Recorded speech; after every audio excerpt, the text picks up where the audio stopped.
You are listening to the Fancy Free podcast where my guests and I tell our most embarrassing funny stories so that we all feel less alone in our imperfection and forge connection through vulnerability and humor.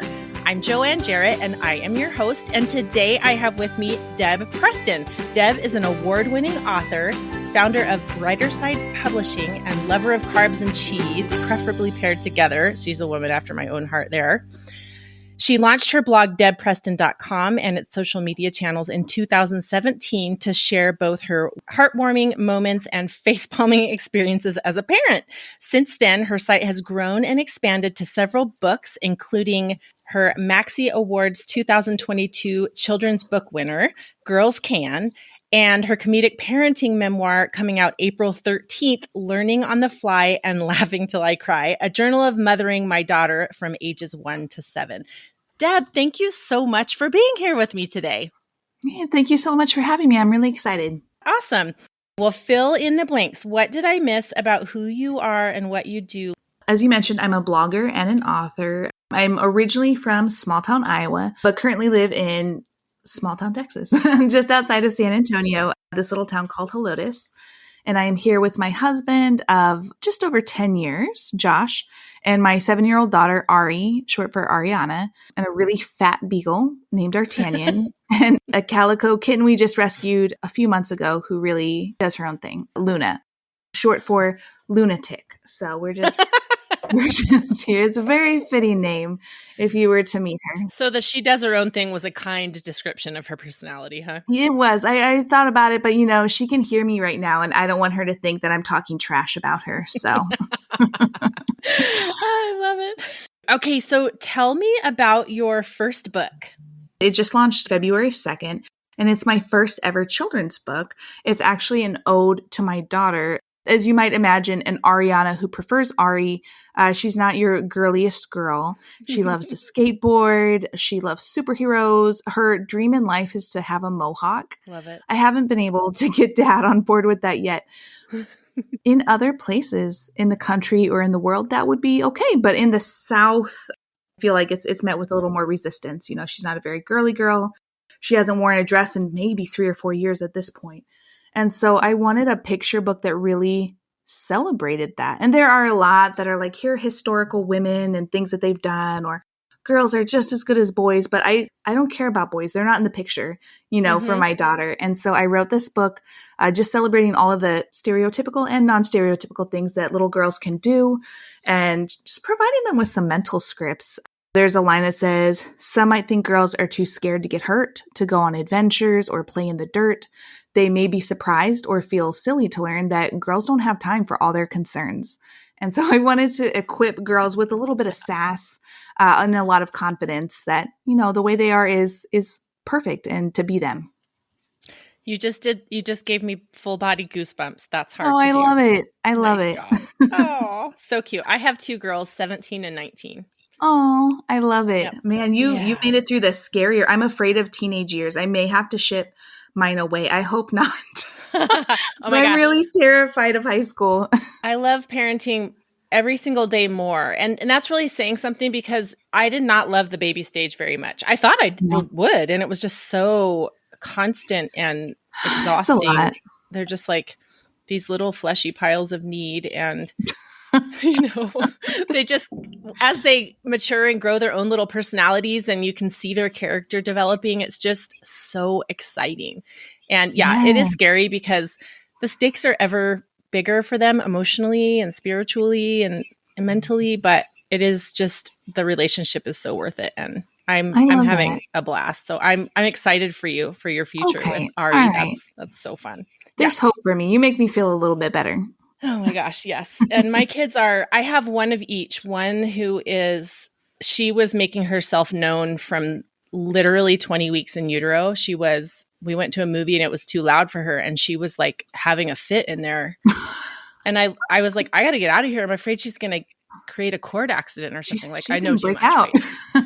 Yeah, she's going to tie herself in a knot. And so I left and my husband's like, this baby's already controlling our life. And I'm like, yes, she is. Anyway, so she lives her life out loud, happy and sad. And then we have one that flies much more under the radar and they're both amazing people. And I love that. That's perfect. Good balance. Yeah. Okay. And tell us about your book that's coming out April 13th. This is weird that you're having 2 books released in the same year. That's amazing. You know what? Thank you. It sounded really exciting before it actually happened. And now I'm in the middle and I'm like, this was a terrible idea. What have I done? Truly tell myself once I get to the summer, I can breathe. But my other book, it's actually sort of a compilation of my journey with my daughter. It's the subtitle is A Journal of Mothering My Daughter from ages 1 to 7. And it's exactly that. It's a lot of social media posts that I posted on my blogs, my blog sites, a lot of journal entries, just all put together in order. So some days are really, long entries and, motherhood is just changing my life for the better, like really reflective or learning something cool about myself. And then some days are like, today my daughter was convinced that our dog ate Jesus. It was real hard to talk her off the ledge. So some days are great and some days are a little wild. So you kind of follow that journey through the book. My hope is that people will read it and kind of follow the journey that I did. I'm a perfectionist. I used to be. Now I suck at perfectionism. A recovered perfectionist. So am I. Yes. The kids will rip that right out of you. Yes. It's like she didn't even care what schedule I wanted her to be on. She just did her own thing. And so it was really my journey of, going through wanting control of everything to kind of having no control of anything to finding that middle ground where I can roll with the punches. I can laugh at myself. I do that a lot, but I just have a good handle until she's in high school. But for now, I feel like I have a good handle. So it's a fun read. It's very unconventional to what people are probably used to reading. I'm hoping that everyone loves it. That's so exciting. Awesome. Okay, well, let's do your rapid fire questions. If you had 24 hours in your home alone with no pressing to-dos, what would you do? I actually had this last year. It wasn't in my home because my husband knows that I can't not knock off my to-do list. So he sent me for Mother's Day to this little, I guess, bungalow in the hill country outside of San Antonio. Just gorgeous. No traffic, no neighbors. And I didn't know what I would do, but it turns out I did a lot of writing. And, as a writer, you have a lot of to-do writing that you have to do. But I just did some creative writing. I sat on the porch and watched deer. It turns out I just miss silence. You don't get silence as a mom. And I brought a couple bottles of wine and I mostly just sipped them over the weekend, watched some movies that I thought my family would grumble about watching with me. Yes. It was really nice just to have time to think. I am an introvert. Introverts gain energy and hope for life by having some alone time. And as a mom, you don't get that. So I just sort of This is why I love my car. Yes. My car is my sanctuary. Yes. It's the only time I'll do like an extra lap or don't tell my husband, but sometimes on my way home, I'll do like an extra lap around our neighborhood. Cause I'm just like, I'm enjoying the moment for a second, I'm just not ready to re-enter. Yeah, my husband was always like, oh my gosh, I can't believe you have so many errands. You're going to be gone all day. I'm so sorry. Thank you for doing all that. And I'm like, bye-bye. I love it. I'm going to get my giant Diet Coke and I will listen to some podcasts, but I will also have some silence. And it's just like, I am a very sociable introvert. So people forget that I have that need. Yes. And I forget that I have it because I'm a people pleaser and all I want to do is give people what they want and need from me, Girl, same. I felt so apologetic for a long time, like wanting that time. But then I realized, you really need it when that's in your personality. So I'm getting better. I'm as I drive my car around. And people who love you want that for you. Your husband, that's such a beautiful gift that he gave you. I would love that. Sometimes I used to think, okay, the next time the Olympics comes around, I'm going to get a hotel room for just myself and watch the Olympics. All I want, because my husband doesn't want to see any of the human interest stories, and I have to see all of those. Like, I'm not even care about the race if I don't know who's racing, And I'm a big gymnastics fan. I never get to watch it. We need that. We'll be able to better meet all the needs and demands if we have had what we need, Absolutely. It was interesting. I even found that while I was away, because I had been having like allergies, I was coming down with something, and even just having those couple of days to myself, I went away. Like all of my physical ailments just went away. Just being able to rest and have that. So healing. Yeah. Yes. Being able to just listen to what your body needs and wants and doing that, ministering to yourself. It's just something we never do. Yes, no, absolutely. I'm so thankful for a husband who understands that sometimes for Mother's Day, the thing you want most is to not be a mother for a short time. Totally. Yes. Okay, let's go a little more superficial now. What's been your favorite binge watch, or what TV show are you hooked on right now? Ooh, I'm just finished the last season of Ghosts. Not the American one. I'm personally offended that they made an American version, but the BBC version, it's so good. You're a purist. And I don't know if you've seen it, but the premise is this couple inherits an old historical house. And the first day they're there, the woman falls out a window and she dies for a second. And they bring her back. But since she died, she can see all the ghosts who live there. And the premise is wherever you die, that's where you are. And you just stay there and you're kind of constrained to that. And so she's got like all of these ghosts living in her house. She has like a caveman, a 16th century poet, this like stockbroker or whatever from the 90s who died having an affair. So he's got like no pants the whole time. There's a scout leader who got shot through the neck with an arrow. And so it's just the mix of people and the absurdity of like, what do you do? Can all these ghosts interact with each other? Yeah, they're just like a very awkward family. And now this girl can hear them all and is trying to live her life and open an Airbnb with them all there. So it's great. I highly recommend. Oh my gosh. Okay, I got to watch it. Again, Joanne, only on BBC. Don't watch the American version because they stole from the BBC version and then they did not do it as well. So that just stick with the British. I hear you on that. Okay, I sure will. I'll be a purist too. Love it.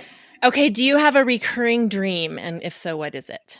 I do. And I've had it for maybe 20 years now, just on and off. I don't know what it means about me, but I keep dreaming that I am trying to get ready. I'm either trying to shower or get dressed or do hair and makeup or something, and something is preventing me. And it's either I have to do something else and I can't get ready and it's just like this maddening thing, or I start to get ready and then the door on the bathroom is broken and I don't have privacy and then I can't. And it's just like, I've been trying to get ready for 20 years now in my dreams on and off through the years. And I still haven't, but if you believe in yourself, I mean, maybe one day I will. I don't know what that dream means.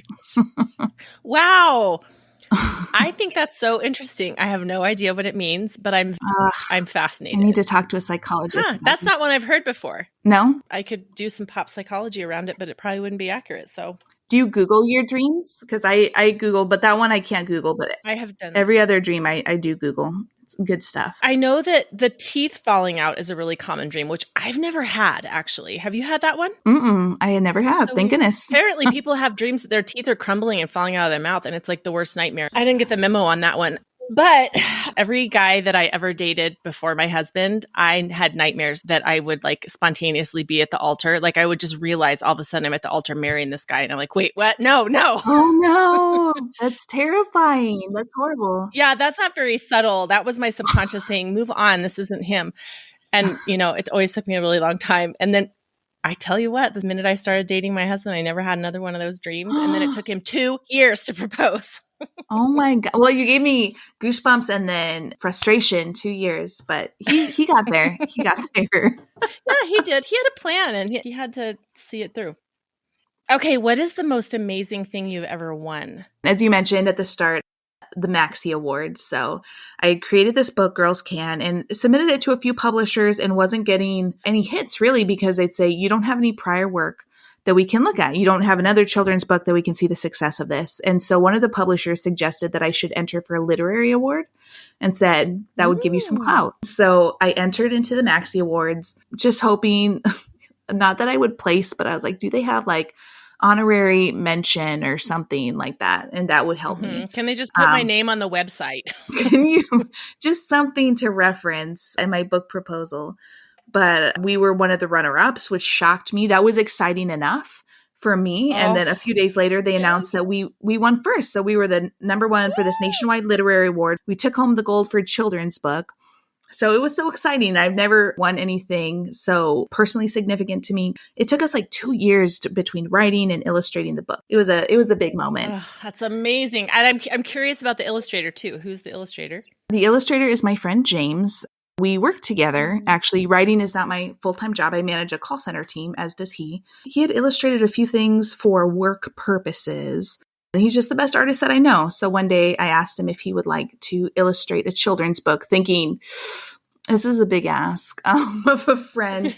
And he was excited. He said he had always wanted to, and he was on board. It was really fun, just a slow progress. It takes a long time. I just can't imagine how hard it would be to explain your vision to an illustrator. I'm almost kind of like doing a crime scene face recognition. What are those called? The drawings that they make. Like, no, bigger nose, Yes. And he's so patient, because it is hard to explain what you're looking for. And that's why I did ask him, because I thought if anyone will be on board with me with this vision that I have, because I told him I want a really diverse cast. I want girls of every race and size. And I want a girl in a wheelchair. And I want to make sure that it's like accurate to wheelchairs that kids are using today. And I want a girl with a cochlear implant. I was very specific. He even took it to the next level. And he's like, well, I drew this girl in this role white, but then I thought, is that too stereotypical? And so he was like over analyzing it himself. So I'm so thankful. You're like, okay, he's bought in. He's on board. This yes, is exactly. Yeah. Yes. Very that's grateful. awesome.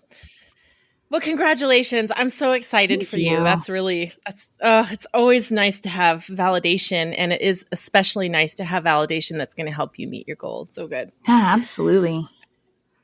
Okay. What's your silliest memory with your best friend? I would say that the word silly mostly describes all of my years with my best friend from high school through junior high and high school. Her name is Shalina. Shalina Money when we were in high school, by the way, which is the best name ever. Now she's Shalina Wallace, which is still a great name. But we were kind of bored with our small town Iowa life. We felt that we were really meant to be more exotic and exciting people. And so every time that we would leave our town where everyone knew us, we would go once or twice a week to Des Moines, which is like not a huge city, but it's someplace you can go where people don't know you. And every time we'd go there, we were Australian. And I don't know why it started. I don't remember. And I don't even know how good my Australian accent was, but we were Australian and we wouldn't explain ourselves. We would just speak in Australian accents and let people draw their own conclusions about how exotic and cool that we were. Well, wow. Just everywhere, Australian. I love it. I do love an Australian accent. I think they're hard to do, though. It is. Now I can't do one. But in high school, I remember speaking in one a lot. I don't know what it sounded like. Confidence and flexibility to just, our brains are stiffer now.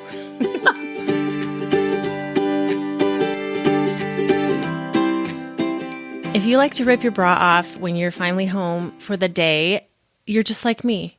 But I don't like my boobs to be all akimbo in a million directions, and I don't want to terrorize the UPS man. So I came up with Shelfies, which are super soft, cozy, built-in shelf bra loungewear. Each shelf bra has just enough thickness for nipple coverage, separate cups, which are built in for good separation, and just enough lift for some support.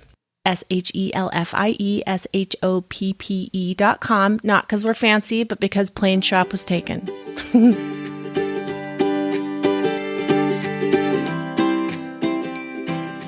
Well, as you know, the point of this podcast is to share our embarrassing moments so that our listeners remember they're not alone. They remember that they look upon someone, think they're fancy, and should remember that, oh no, everyone has these stories. And also to see how bonding it is to share them.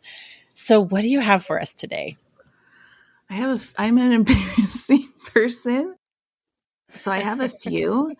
When I was Australian in high school, I was trying to look cool. And I remember this one time we went to the mall as they were closing back when malls were more of a thing. We ran into a store and I noticed some cute boys. So obviously I'm trying to seem cool, seem like I have it together.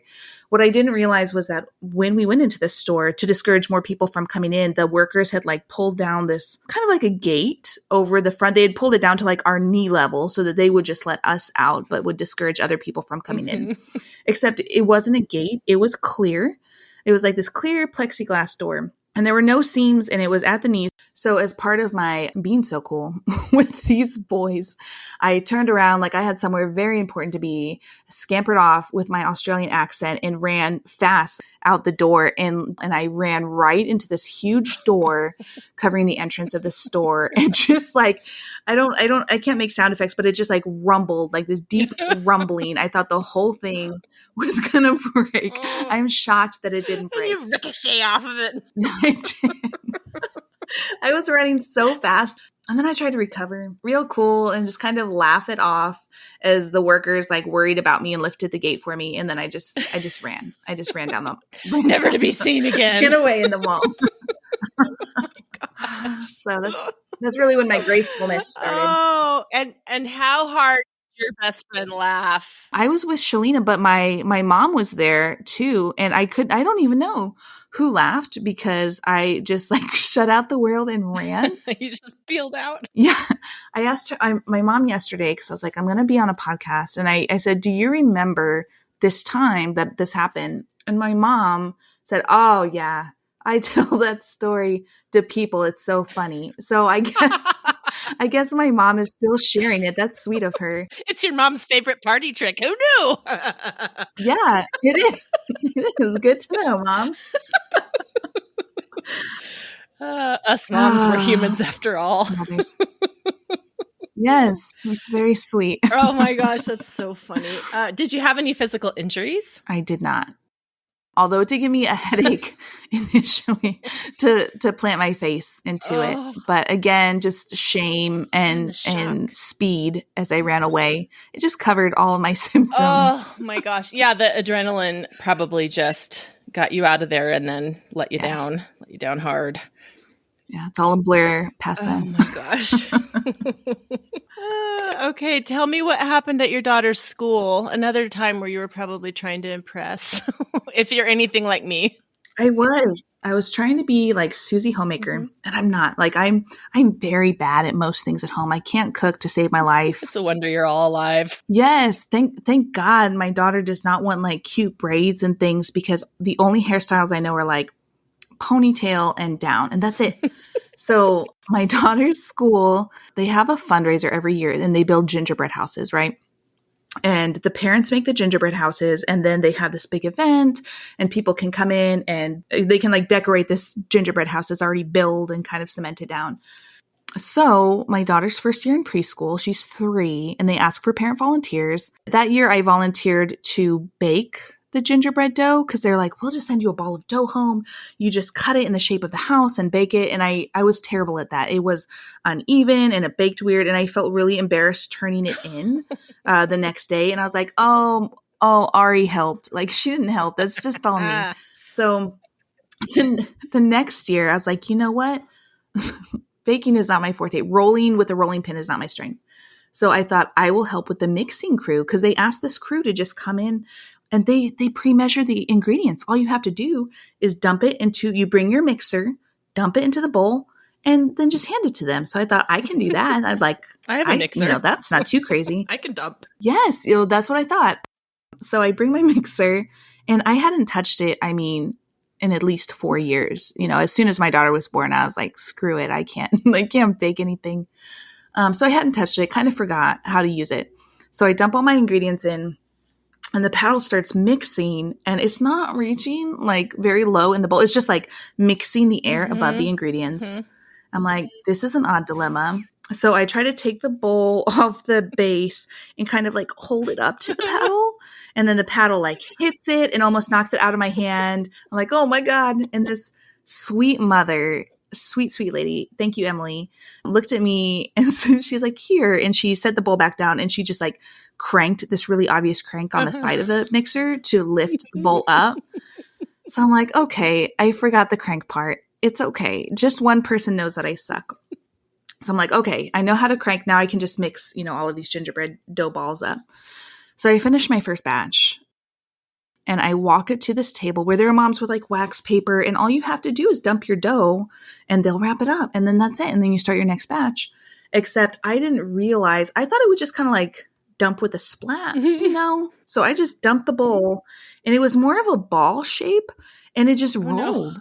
and it rolled off of there, like right past the wax paper, off of the table, and then it hit the floor and it just like rolled a little further. So it rolled like a couple feet across the floor. And then I was like, okay, don't dump. Like, you have to be more gentle with this. So it's like, it's okay. Now just like 3 moms know that I'm terrible at this. It's okay. My reputation shouldn't spread like too far, you know? So I did better at mixing after that. And I did better at dumping dough after that, because there's apparently that art to it. And I made it through the day. And then I get to the end and I need to wash. Like, they have a sink there so you can wash your paddle and your bowl and all of this crap. So I'm walking with my bowl and all the little accessories to the sink, and I lose my shoe. And it was so cute. I found like these super cute slides at Target, but they weren't in my size. And so I was wearing them like half a size too big, which usually is okay. But they didn't have it. Kind of hard to keep your foot in there. Yes, I stepped right out of it just on one foot. And I went to go back for it to try to step back in, but there was like this rush of moms behind me and they looked like very official going to the same sink. So I was like, I can't mess up these professionals. I'll just go to the sink and I'll come back for it. So I washed my bowl and everything in the sink with one shoe and one bare foot. And then I come back to look for my shoe and it's gone. And I guess like in the shuffle, like, no one's thinking that there's a shoe on the floor in this place with no children. You know, no one's looking for that. And so some people, I guess, must have like walked by and kicked it a little bit. So I was just there, Joanne, just holding a bowl and a paddle in my hands, just with one shoe, looking all over. And I found it was like against a wall somewhere. But you know what? That was when my daughter was 4, and I have never volunteered for gingerbread ever again. And I go to the event and I pay them money to help with their fundraiser and I make a gingerbread house, but I'm like, y'all don't want me here. I am not helping. You want me to stay home. Believe me. I have other skills. It's okay. I don't remember where we saw that, but we like to say in my house, you're good at other things. Like, I'll totally mess something up and my husband will be like, oh, you're good at other things. Thanks, babe. Ever since then, that's what I tell my daughter. I'm like, you know what? That's not my thing. I have other things. Don't you worry about me. But yeah, that's not it. We can't all be good at everything. It's true. We all need to shine in our areas, you know, if we were all good at everything. That's really my calling. I really let the other moms shine. See, you're lowering the bar. You are out here. there lowering the bar on a daily basis. So am I. I'm one of those. You're welcome. You're welcome, other moms. I'm making you feel so good and look so good. Yes. You just go about your day feeling better about yourself for having interacted with me. Yes. Oh, gosh. I'm just here to bring comfort and encouragement to others. Yes. Oh, gosh. Okay. Tell me about online categories. This just happened a couple of weeks ago. You know, like I mentioned, I manage a call center team. We're all remote. And so it's hard to build a sense of community. So, and they were feeling kind of overwhelmed. We were learning some new skills. And so I was like, you know what? For our team meeting this week, we're going to play a game. So I found this website with online categories. And if anyone doesn't know categories, you know, you roll essentially a die that gives you a letter, and then they give you all of these categories, and you have to think of a word that fits each category with that letter. So they're like cities that start with J, and you say Jacksonville. Okay. Except it wasn't J. So I play this game. I got like 1 or 2 rounds okay, and I have some pretty horrible answers. I can't think if there's a timer, and my brain goes blank and I just get really dumb because I panic. So already my answers were pretty bad in the first couple of rounds, but I was like, it's okay, because in this game, you can't see whose dumb answer that is. Oh, they just think someone is dumb. So they don't know it's me, but someone rolled an I, right? Well, virtually rolled an I, and a bunch of people mentioned like, oh man, we were so close to that J. J would have been so easy. And I don't know what my brain did, but all it heard was J. And so I did all the categories with J and some pretty horrible answers too, because again, panic. So I have all these crappy J answers, and it would have been okay. Like I could have been anonymous, except the first, like my brain still hadn't clicked. And the first round we come up and we were looking at all of the answers, and I totally out myself because I was like, oh, well, that's a good answer. Like pointing to my own answer. And they're like, oh, but it doesn't start with I. And so you could just see the look, like the dumb look on my face as I realized, like, shoot. Oh, dang it.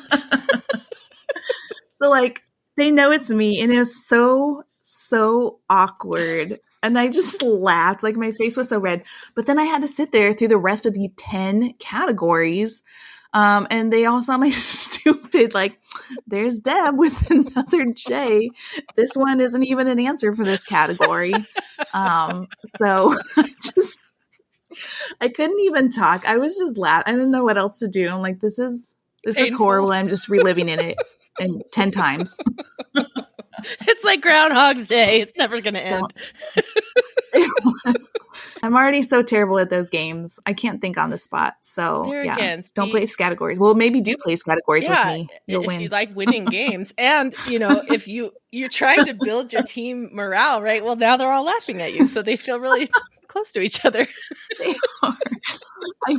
I brought humor and levity, and that was really my goal. So mission accomplished. Gosh, I love it. You're welcome, team. Oh, Lordy. You're giving me an ab workout. Done. A workout done. Oh, good. You're welcome to you, too. Thank you. So see how generous you are. I'm just a very giving person. Yeah, you're just making sure we all have our needs met over here. Oh, my gosh. So good. Pardon me while I blow my nose. That's what happens when I laugh too hard. I don't have the nose problem. I have the eyes watering problem. And if I laugh too hard, then they water too hardcore. And then I'm like, my contacts. So I'm a mess. Yeah. And what's happening in my nose is it's coming from my eyes and going straight down my nose. That's so annoying. Like, it's an alternate route. Anatomy lesson, man. Yeah.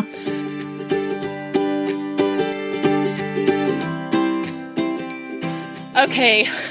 It's time to talk about what you have been loving lately that you think the listeners might love too.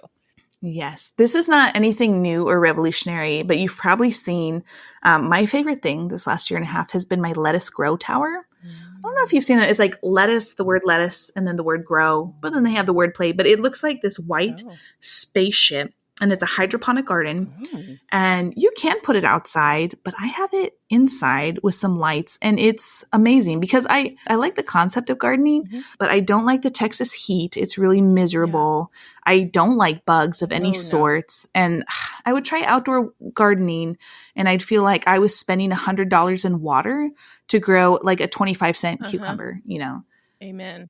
So this little tower, it's so cool. It's just like a plug of dirt, and you put in the seed, and then you just pop it in, and it's on a timer, and it waters it on a timer, and you can't screw it up like I do with most things gardening. And all you have to do, like once a week, you dump nutrients into the tank, and you might add a little more water, and then you just eat all of these delicious like lettuce and vegetables and fruits you can grow on there. That's crazy. It's amazing, and I can't screw it up. And it actually produces enough for you to make salad a couple times a week, or how does that work? Is it like just a little tiny bite of lettuce? It's too much. Too much? No, it's too much. Wow. It's I'm such a nerd. I'm all like getting infomercial on you.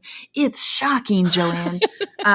It's really amazing because I have 4 layers. So it's like there are six little pods in each level. And then I have 4 levels. So I have 24. And I was growing a lot of lettuce, and I had enough for salads for myself and sometimes for my husband or daughter. And then I was growing these other veggies and realized, you know what? The other veggies are nice, but really I'm just in it for the lettuce. Like I love a good salad. So I put this last round, every single pod lettuce, and I'm eating way too much. My stomach may actually be a little pissed at me, but I'm eating a lot of lettuce.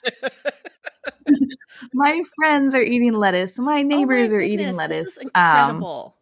Because I'm always out of lettuce. No, it's amazing. Okay, I'm going to get myself one of these. There are like shortages now too of lettuce. And I'm like, look at ours. And it lasts forever when you grow it yourself. Like it doesn't go bad 3 days after you buy it. It's always getting water. It's always getting the light it needs in the perfect interval. So it grows like crazy fast. Oh my gosh. Okay. I'm on board. I'm going to link to one of these in the show notes. And then I have to get going with my own lettuce tower. Do you have cats though? I just rescued one a few months ago. Oh, that's right. You have a calico. A rude calico or a Lunatic calico. Yeah. So does she climb the lettuce tower? No, it was fun. That was our biggest concern. We thought that our dog would try to eat it because he's a glutton. Like I mentioned, he's a very fat beagle, but he wasn't the problem. It's been Luna. She leaves it alone for the most part, but she watches me pick it and then she tries to pick it. And I'm like, no.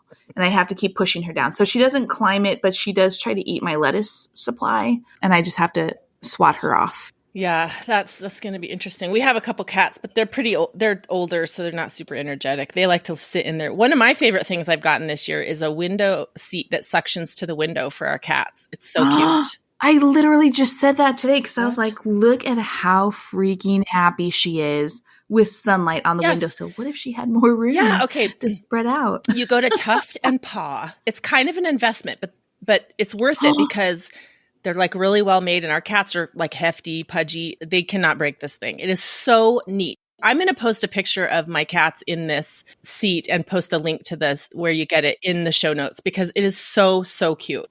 I think I got an email saying, can you review it? And I included a picture with it and they were like, oh, can we use this for marketing purposes? And I'm like, heck yes, you can. Oh, so photogenic, your cats. That's right. My photographing skills for once did not betray me. You know what I just learned about that you should Google for your cats? I'll have to get it when I'm rich. I can't get it right now. I just learned about catios. Have you seen them? Oh my gosh, I want one so bad. I tell my husband's real handy. So I have all these ideas and he's just like, no, back down, girl. And I'm like, why not though? Because but what if they could go outside? But these cats are our daughter's cats. So the hope is that they'll be moving out soon. Smart. So maybe hold off on your catio for a little bit. The Humane Society in our area has a catio and it is so huge and cool. Yeah. I love them. They're so cute. I feel like how happy would my cat be if she could also go outside? I might be actually a little bit nervous with her because she's a lunatic. So I might have to watch her closely out there. But that's my new super cool goal. Your new dream. I love that. Okay. Do you have a funny or awful or crazy first-ish date story? I have an awful first date story. Oh, goody. I hope that he's totally forgotten and would never listen to your podcast. Most of my listeners are women, so unless his wife hears it and tells him the story, and in that case, it worked out well for him. He was delightful, wife of his, whatever his name was. But I met this guy online, right? And he was nice enough to talk to on the phone. But for our date, when we were talking on the phone before we met each other in person, I had mentioned in passing a song on the radio that I liked. I don't even remember what the song was. But I got into his car, which was my first mistake. I should have driven my own car there so that I could escape. Mm-hmm. So I get into his car and he starts playing. He like presses play on this album and he's just like looking at me for a reaction. And I don't know who this is. So like, I don't react, but it's super awkward. And then he's like, well, it's so-and-so. I'm like, what? And so he went out for our first date and bought the album of that one song that I liked. I had never heard any of their other songs. So already I'm feeling awkward and then I have to be like, oh, wow, so thoughtful. Thank you so much. So like we're off to a shaky start. And then he takes me to this karate gym. Do you call it a gym? A karate gym? A dojo. A dojo. I think. I'm sorry, karate experts. We don't know what we're talking about, but we think it's a dojo. When you say dojo, I picture like this little place in the woods. It wasn't a strip mall, but he owned, it was like part of why I was like, oh, this guy sounds interesting because he owned this karate gym dojo. And he was young. He was like mid-20s. So I thought that was super cool. But then he took me there and I was like, okay, well, he's showing off his gym. That's cool. And I get inside and he's like, okay, kick off your shoes. What? I'm dead. I'm wearing these really cute heels, skinny jeans, and like a date top, like a date shirt, for lack of a better word. Like not like karate clothes. These are sitting clothes. So I take off my shoes just to make him happy and I step on the mat and he wants me to do kicks. He wants me to like kick this hanging bag and do these things. And I told him, I'm like, I'm not really dressed. I'm not dressed for this. It's hard in skinny jeans. Not sure if you tried. And he's like, it's okay. Why don't you just break a board? I'm like, No problem. no, thank you. Yes, he brings out a board, like the ones that they give kids that are already like Mm-hmm. broken, and he wants me to chop it in half. And I've got like my nails are nice. I'm like, oh no, it's okay. I believe you. It's great. And he insists that I chop a board in half, and then he gives it to me to keep as a memory of like me overcoming something with him. So sweet. And then the last thing that I had mentioned on our conversations was that I hate karaoke. I don't care if you want to karaoke, that's great for you, but I will never in my life karaoke. That's just not my personality. Yeah. And so the next place he took us was an Applebee's to karaoke. What? And he was hoping in his mind, I guess, to win me over to all of the things that I hate. He was going to heal your karaoke wound. Yeah, that was his mission. It was just a night of healing wounds and breaking boards and breaking, barriers in my mind. He takes me to this Applebee's. He knows everyone there. And he goes up and sings his song, like some Nickelback song. And he sings a song. And I'm like, oh, that was so good. Great, let's eat. He's like, oh, no. Like, that was only one song. Oh, no. My audience, they know what songs I sing. Like, I have to sing all of them or they'll be disappointed. And so I thought we were going to like eat and have drinks, but he had an audience and he went back up and he sang like 4 more songs, I think. And it was just torturous and I didn't have my car. And so I forget how I got out. I like feigned an emergency and I was like, oh, I'm so sorry to cut this short. I'm having so much fun, but I have to go. And so it was really torturous, torturous and long. So did you get an Uber or a cab or something, or did you have to give it a ride? He drove me back to help me with my fake emergency. Oh, no. And that was the last time I ever saw his face. Oh my gosh. He was so sweet, but it's so awkward. Oh, shoot. Needless to say, it was not a good fit. No, not a good fit at all. Oh, dating is so painful. It really is. I mean, sometimes it's fun, but a lot of times it's just like, it's like when you walk into a store in the mall and they see you walking in. So then you can't just turn tail and get out of there. You're like, wait, this isn't what I thought it was. But you have to like be polite and walk through and not. Now I'm trapped. And you have to not walk out too fast lest you run into a plexiglass gate. But even if there isn't one. Oh man, you have to watch your face. And the older I get, the worse I get at that. Like I cannot control my facial expressions, and dating requires that you do. It's very hard. Oh man, well, I'm glad that you found your Prince Charming who knows that you need a night alone in a bungalow or however many nights. Okay. Wow. That was a bad one. Thank you so much for sharing that with me. No offense to said Prince Charming. He just wasn't your Prince Charming, right? He's delightful. Yeah. No, I admire his drive at such a young age. I hope that he's helping his wife somewhere overcome all of her inhibitions and that she really likes that. Yeah. So. Yeah. I mean, that could be really powerful for someone.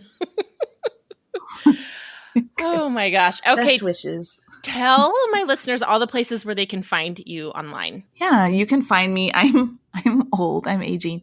So my biggest platform is Facebook. So you can find me at facebook.com/Deb Preston blog.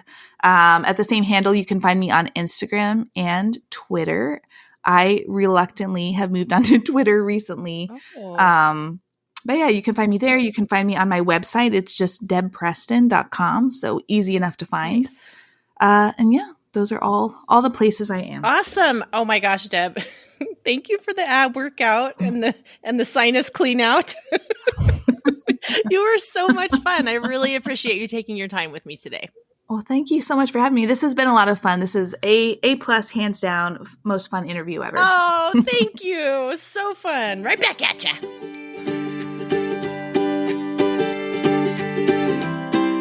Okay, as you can tell, Deb Preston is definitely my cup of tea. That was so much fun, wasn't it, you guys? All right, well, for all the links that we talk about and a picture of my cats in their window perch, go to fancyfreepodcast.com/episode 151, and you can find all the links and pictures, etc. Remember that Fancy Free listeners get 10% off at Shelfie Shop, so if you want the super cozy built-in shelf bra loungewear, the most comfortable pajamas you'll ever wear in the world. Go to shelfieshop.com. That's SHELFIESHOPPE.com and use the code FANCYFREE for 10% off, and shipping's always free as well. Have a wonderful week, and remember, no one is as fancy as they look.